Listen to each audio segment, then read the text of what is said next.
Puji nama Tuhan, selamat pagi. Kembali lagi bersama kami di program Berkat Pagi GPDI Immanuel Garut. Pada saat pagi hari ini kita akan mendengarkan kebenaran firman Tuhan, di mana pada saat pagi hari ini kita sudah sampai dalam kitab Yohanes. Pada saat pagi hari ini saya akan membawa kebenaran firman Tuhan dalam kitab Yohanes pasal yang ke-9, ayat yang pertama sampai yang ketiga. Yohanes 9 ayat pertama sampai yang ketiga, di sana bunyi firman Tuhan, waktu Yesus sedang lewat, ia melihat seorang yang buta sejak lahirnya. Murid-muridnya bertanya kepadanya, Rabi, siapakah yang berbuat dosa, orang ini sendiri atau orang tuanya, sehingga ia dilahirkan buta? Jawab Yesus, bukan dia dan bukan juga orang tuanya, tetapi karena pekerjaan-pekerjaan Allah yang harus dinyatakan dalam dia. Bila kita melihat firman Tuhan pada saat pagi hari ini di sini menjelaskan, di sini menceritakan tentang seorang anak yang buta dari sejak lahirnya.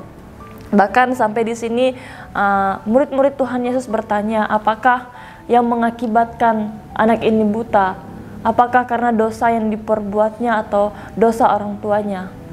Nah, seringkali kita sebagai manusia, seringkali kita katakan bahwa segala penyakit yang kita alami itu kita katakan diakibatkan karena perbuatan dosa kita. Namun tanpa kita sadari itu bukanlah karena perbuatan dosa yang kita lakukan. Seperti firman Tuhan pada saat pagi hari ini, seorang anak yang mengalami buta dari sejak lahirnya, di sana murid-murid Tuhan Yesus bertanya kepada Yesus, apakah dia mengalami buta ini karena perbuatan dosanya sendiri atau perbuatan dosa orang tuanya. Namun Tuhan menjawab dalam ayat yang ketiga, Tuhan katakan bukan. Namun di sini Tuhan mau menunjukkan pekerjaan-pekerjaan tangan Tuhan yang Tuhan lakukan lewat kehidupan anak kecil ini. Bila kita baca dalam ayat ketiga, bukan dia dan bukan juga orang tuanya, tetapi karena pekerjaan-pekerjaan Allah harus dinyatakan dalam dia. Di sini pekerjaan-pekerjaan Tuhan yang harus Tuhan nyatakan dalam kehidupan seorang anak yang buta ini.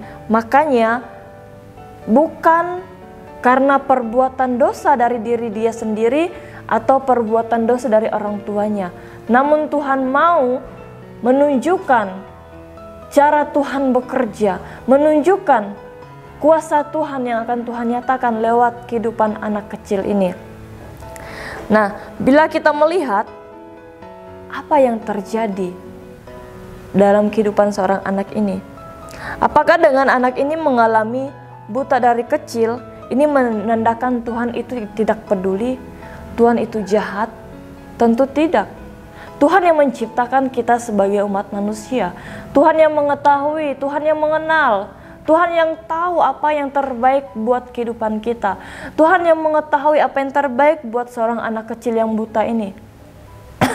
Segala sesuatu yang terjadi dalam kehidupan anak kecil ini, itu semua atas seizin Tuhan.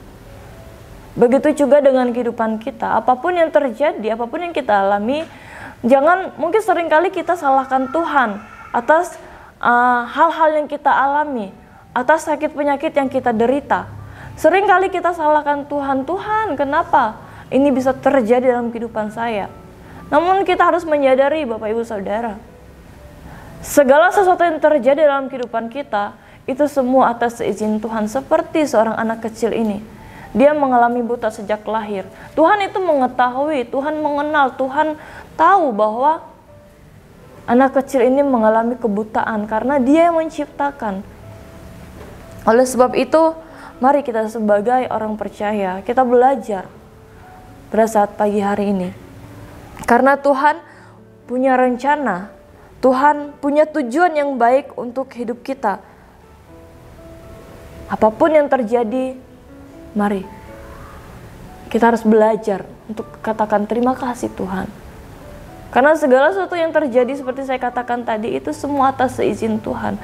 Cuman bagaimana cara kita merespon, cuman bagaimana cara kita menghadapinya. Apakah kita menyerah?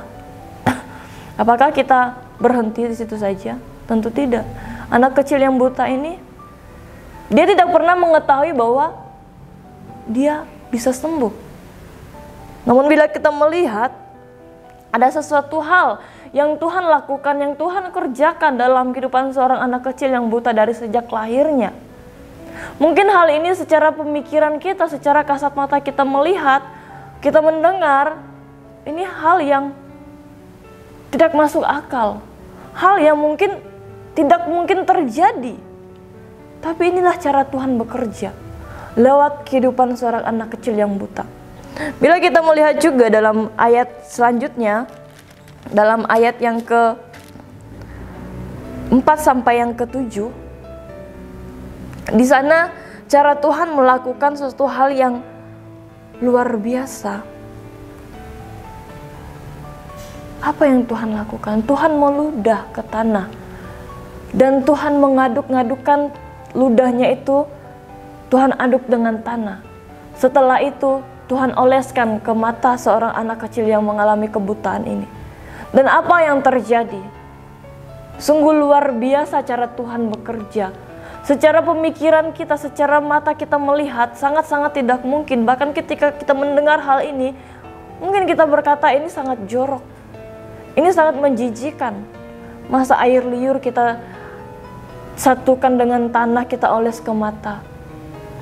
Itu sangat jorok secara kita manusia. Namun inilah cara Tuhan bekerja. Cara Tuhan melakukan hal-hal yang luar biasa yang tidak pernah kita pikirkan. Lewat cara Tuhan inilah anak kecil yang mengalami kebutaan dari sejak lahirnya, dia menjadi sembuh. Dan setelah itu Tuhan mengatakan kepadanya supaya dia pergi untuk mandi di kolam Siloam, untuk membasuh dirinya. Setelah itulah anak kecil ini mengalami kesembuhan, pemulihan yang luar biasa yang terjadi. Lewat kehidupan seorang anak kecil inilah kita dapat melihat bahwa Tuhan itu tidak pernah meninggalkan kehidupan kita. Asalkan kita mau percaya kepada Tuhan, asalkan kita mau meyakinkan bahwa Tuhan itu tidak pernah meninggalkan kehidupan kita. Lewat kehidupan anak kecil yang buta ini dari sejak lahirnya, kita banyak belajar, kita melihat mujizat Tuhan, Tuhan nyatakan. Pekerjaan tangan Tuhan, Tuhan lakukan. Bahkan kita melihat di ayat-ayat sebelumnya, Tuhan katakan di sana bahwa dialah terang dunia.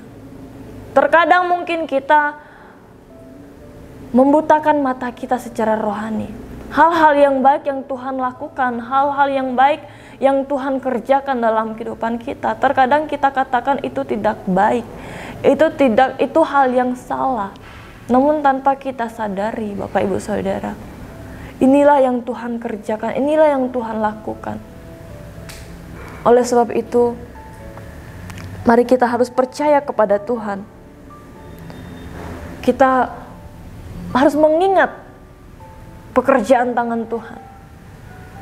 Ketika kita mengalami hal-hal yang berat dalam kehidupan kita, serahkan semua kepada Tuhan. Percaya, pasti ada mujizat yang Tuhan kerjakan, ada mujizat yang Tuhan lakukan. Pada saat pagi hari ini, lewat kebenaran firman Tuhan ini, Tuhan menyatakan mujizatnya lewat kehidupan seorang anak kecil yang mengalami kebutaan.